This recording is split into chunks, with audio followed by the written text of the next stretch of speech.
How could you do this to Emma? Jessica from accounting practically spat the words at me, her face red with righteous anger. She's fighting for her life while you're sneaking around with some woman at the Marriott. I stood in the middle of our office's open floor plan, surrounded by judgmental faces and whispered accusations. My colleagues, people I'd worked with for 5 years, looked at me with a mixture of disgust and disappointment. If you just let me explain. I started, but Tom from sales cut me off. We have pictures, Mike. Every Friday night for the past 2 months, you're not even trying to hide it. My name is Michael Chen, and at 35, I was watching my professional reputation crumble because of assumptions and half-truths. But I couldn't tell them the real reason I'd been meeting Sarah Matthews at that hotel. Not yet. I'm reporting this to HR, Jessica announced, her voice carrying across the office. Emma deserves to know what kind of man she married. I thought about Emma, my wife of 8 years, fighting stage 3 breast cancer in our bedroom at home. She knew exactly where I was every Friday night. In fact, she was the one who had hired Sarah Matthews, PI, to help us uncover what was really happening at Jensen Financial Group. The irony of being accused of infidelity while actually gathering evidence of corporate fraud wasn't lost on me. But for now, I had to play my part. Let them think I was the villain. Everything would come to light soon enough. Do what you need to do, I said quietly, turning back to my desk. Let them report me to HR. That was part of the plan anyway. As I sat down, my phone buzzed with a text from Sarah. We've got everything. Meeting with the FBI tomorrow at 9. Hold on just a little longer. I closed my eyes, remembering how this all started 3 months ago. Emma had been the one to notice the discrepancies first. Even through her chemotherapy fog, her accountant's mind had picked up on patterns in the quarterly reports that didn't add up. Mike, she'd said one evening, her voice weak but her eyes sharp as ever. Something's wrong with these numbers. The trading volumes don't match the reported profits. Someone's cooking the books. I dismissed it initially, too focused on her treatment and recovery to think about work irregularities. But Emma was persistent. She'd spent her career as a forensic accountant before the cancer forced her to step back. She knew fraud when she saw it. The more we looked, the more obvious it became. Jensen Financial wasn't just fudging a few numbers. They were running a massive Ponzi scheme, using new investor money to pay off older investors while pocketing millions. That's when Emma suggested hiring Sarah Matthews. We need proof, she'd said. Real evidence. And you need protection when this all comes out. So began my Friday night meetings with Sarah at the Marriott. We go over documents I carefully gathered, build our case piece by piece. The hotel was chosen specifically because we knew certain colleagues liked to grab drinks at the bar there. We wanted to be seen, but not too obviously, just enough to start rumors. A tap on my shoulder jolted me back to the present. It was Mark, my immediate supervisor, looking grave. HR wants to see you, he said, not quite meeting my highs. Now. I nodded, gathering my things. As I walked to the elevator, I could feel everyone watching, probably assuming I was about to be fired in disgrace. They weren't entirely wrong about the fired part, but disgrace? That wasn't in the cards. Patricia from HR was waiting in her office, looking uncomfortable. Michael, we've received some concerning reports about your personal conduct. I sat down, maintaining my calm exterior. I understand. These allegations, if true, reflect poorly on the company's values. Jensen Financial Group has a reputation to maintain. I almost laughed at that. Jensen Financial's reputation was about to take a much bigger hit than a supposedly unfaithful employee. We're going to have to place you on administrative leave pending an investigation. Patricia continued. Please turn in your badge and... Actually, I interrupted, pulling out my phone. I need to take this call. It's my wife. Patricia's face softened slightly. Everyone knew about Emma's cancer. She nodded, and I stepped into the hallway. Everything okay? Emma's voice was tired but alert. They're putting me on leave, I said quietly. Jessica and the others reported me for the hotel meetings. Emma managed a weak laugh. Perfect timing. Sarah just confirmed the FBI meeting. Did they ask for your badge yet? About to. Don't worry, I made copies of everything last week. My brilliant husband, she whispered. Go let them fire you with dignity. I'll see you at home. I returned to Patricia's office, where she awkwardly finished the suspension process. I handed over my badge, cleared out my desk, and walked out of Jensen Financial Group for what I knew would be the last time as an employee. The next morning, I met Sarah at a different hotel, this time for our scheduled meeting with FBI agents Morrison and Chen, no relation. "Your colleagues did you a favor," Sarah said as we waited. "Being suspended means they can't accuse you of actively stealing documents anymore. Everything you gathered was while you were a legitimate employee." I nodded, thinking about the extensive evidence we compiled. Emma had been right. The fraud went deep. Senior management had been running this scheme for years, using increasingly complex methods to hide their tracks. The FBI agents arrived precisely on time. Agent Morrison, a sharp-eyed woman in her 40s, got straight to the point. "Mr. Chen, we've reviewed the evidence you and Ms. Matthews have gathered. Combined with Mrs. Chen's financial analysis, it paints a compelling picture of long-term securities fraud. We're particularly interested in these transaction records," Agent Chen added, spreading out copies of documents I secretly gathered. "Can you walk us through how you obtained these?" For the next 2 hours, I detailed everything I discovered over the past months, the patterns Emma had first noticed, the discrepancies in trading records, the mysterious offshore accounts, the way investor funds were being misappropriated. "What made you decide to gather evidence instead of reporting it immediately?" Agent Morrison asked. "My wife," I said simply. Emma knew we needed irrefutable proof. She spent her career investigating financial fraud. She knew how easily these things can be covered up without solid documentation. The agents exchanged glances. Mrs. Chen's analysis was instrumental in helping us understand the scope of this fraud, Agent Morrison admitted. "Her expertise is evident in the way the evidence was compiled." "That's my Emma," I said proudly. "Even fighting cancer, her mind is sharp as ever." As we wrapped up the meeting, Agent Chen handed me his card. "We'll need you to be available for further questions. Things are going to move quickly once we move on Jensen Financial." I drove home feeling lighter than I had in months. The weight of carrying this secret, of letting my colleagues think the worst of me, was finally lifting. Emma was asleep when I got home, her face peaceful for once. The latest round of chemo had been brutal, but her doctors were optimistic. I sat beside her bed, taking her hand gently. Her eyes fluttered open. "How did it go?" "Perfectly. The FBI is moving forward. You were right about everything." She smiled weakly. "Of course I was. That's why you married me, for my brilliant mind." Among other things, I said, kissing her forehead. "Did Jessica really lead the charge to HR?" she asked, amusement flickering in her eyes. "Oh yes, she was very concerned about your honor." Emma laughed softly. "I can't wait to see her face when this all comes out." I squeezed her hand gently. "Rest now. The hard part is over." But as I watched her drift back to sleep, I knew that wasn't entirely true. The hard part, the arrests, the media circus, the inevitable questions from colleagues, was yet to come. But for now, we had done our part. The truth would take care of the rest. My phone buzzed with another text from Sarah. "FBI moving in tomorrow morning. Be ready for the storm." I looked at Emma, peaceful in her sleep, and thought about how she'd recognized the fraud even through her cancer fog. How she'd insisted we do something about it. How she orchestrated this entire plan while fighting for her life. Tomorrow would bring chaos, but we were ready. Let them think what they wanted about my Friday night hotel meetings. The truth would be far more interesting than their assumptions. The FBI raid on Jensen Financial Group started precisely at 9:07 a.m. the next morning. I watched it unfold on the local news, sitting beside Emma's bed as agents led senior executives out in handcuffs.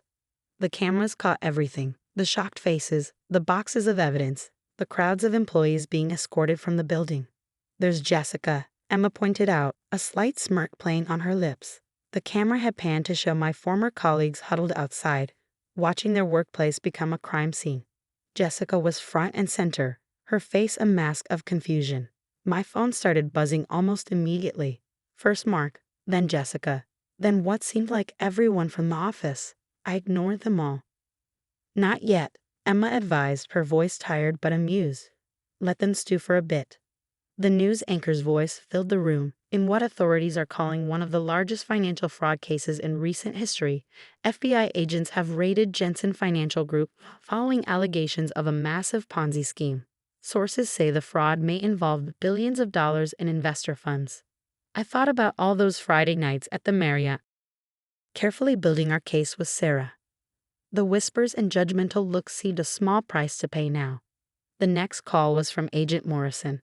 "Turn on Channel 7 at noon," she said without preamble. "We're holding a press conference. You might want to record it." Emma insisted on moving to the living room for the press conference. I helped her settle onto the couch, adjusting her pillows and blankets until she was comfortable. The chemo had taken its toll, but her eyes were bright with anticipation.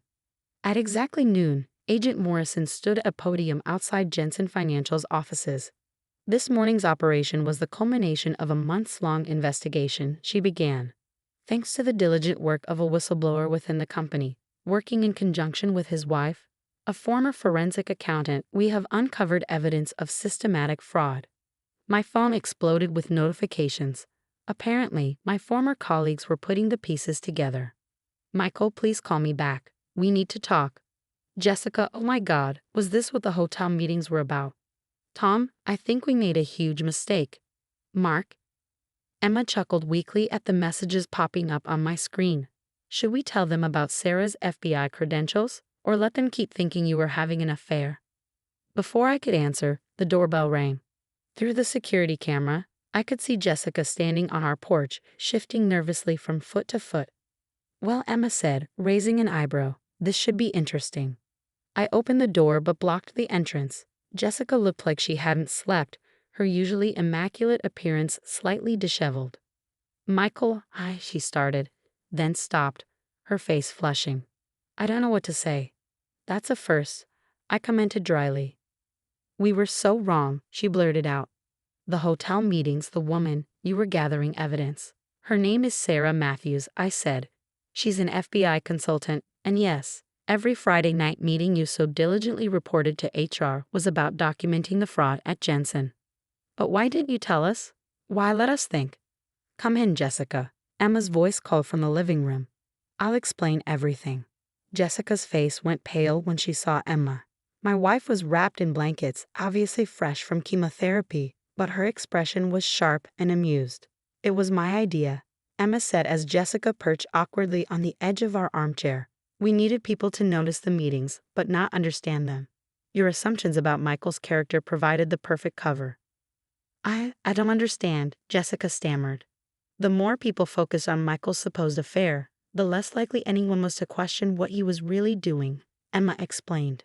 "Every disapproving look, every whispered accusation just made the cover more convincing." Jessica looked like she might cry. "We reported you to HR. We tried to get you fired." "Actually," I interjected, "getting suspended was part of the plan. It protected me legally. Everything I gathered was while I was an active employee. The suspension came at exactly the right time." "The whole office thinks you're a cheating monster," Jessica whispered. Emma laughed, then winced slightly at the effort. "And that's exactly what we wanted them to think. It's amazing how people's moral outrage can blind them to what's really happening." My phone buzzed again. "Agent Morrison, you might want to turn the news back on," she said when I answered. "They're starting to release the numbers." We all watched in silence as the scope of Jensen Financial's fraud was revealed. Over $3 billion in misappropriated funds, thousands of defrauded investors, a complex web of offshore accounts and fake transactions. "How did you first notice?" Jessica asked, her voice small. "I did," Emma said. "Even through the chemo fog, numbers still speak to me. The patterns were there if you knew where to look." Michael did the hard part, gathering the actual evidence. While we were all condemning him, Jessica said, shaking her head, "God, we were so stupid." "Don't be too hard on yourself," I said. "You were trying to stand up for Emma. Your intentions were good, even if your assumptions weren't." The doorbell rang again. This time it was Tom and Mark, both looking as uncomfortable as Jessica had. "I should go," Jessica said, standing quickly. "You probably have a lot of people to talk to." "Actually," Emma said, "why don't you stay? I think it's time everyone heard the whole story." Over the next few hours, our living room filled with former colleagues, each arriving with apologies and questions. Emma held court from her cocoon of blankets, explaining how we'd uncovered the fraud and orchestrated the investigation. "The woman you saw at the Marriott," she told them, clearly enjoying their reactions, was not only an FBI consultant but also a former Marine. Michael was probably safer with her than he is with me. But the pictures, Tom protested. You were checking into rooms together. The hotel's conference rooms were perfect for reviewing documents, I explained. We needed somewhere private but public enough to be seen. Your photos actually helped establish the timeline of our investigation. As the afternoon wore on, Emma's energy began to fade. I started politely ushering people out, but not before Emma had one last thing to say. Next time, she told them, her voice tired but firm, maybe don't jump to conclusions. And remember, some of us can fight cancer and corporate fraud at the same time. After everyone left, I helped Emma back to bed. Satisfied? I asked, tucking her in. Immensely, she smiled. Though I think Jessica might need therapy after this. Small price to pay for taking down a $3 billion fraud, I said, kissing her forehead. We make a good team, she murmured, already drifting off to sleep. Over the next few weeks, the story exploded. National news picked up on the human interest angle. The cancer patient who spotted the fraud, the husband who gathered evidence while being ostracized by colleagues, the FBI agent who posed as the other woman. Sarah even came by to visit, causing our neighbors to do dramatic double takes. You should have seen their faces in the interrogation room, she told us, when they realized who I really was. Priceless. Jensen Financial's executives faced multiple federal charges. The FBI recovered most of the stolen funds, and class action lawsuits were already being filed on behalf of investors. My former colleagues, chastened by their rush to judgment, became Emma's biggest supporters. They organized meal trains during her chemo, took turns driving her to appointments, and constantly asked for updates on her recovery. It's a bit much, Emma admitted one evening as we sorted through get-well cards. But I suppose it's better than them thinking you're having an affair. 6 months later, Emma's doctors declared her cancer in remission. The same week, the first Jensen Financial executive pleaded guilty, confirming everything we'd uncovered. I received job offers from several prestigious firms, all eager to hire the whistleblower who helped expose one of the biggest financial frauds in recent history. But I had other plans. Emma and I started our own consulting firm, specializing in fraud detection and prevention. Our first client, the FBI. Life is funny, Emma said one night as we worked late in our home office.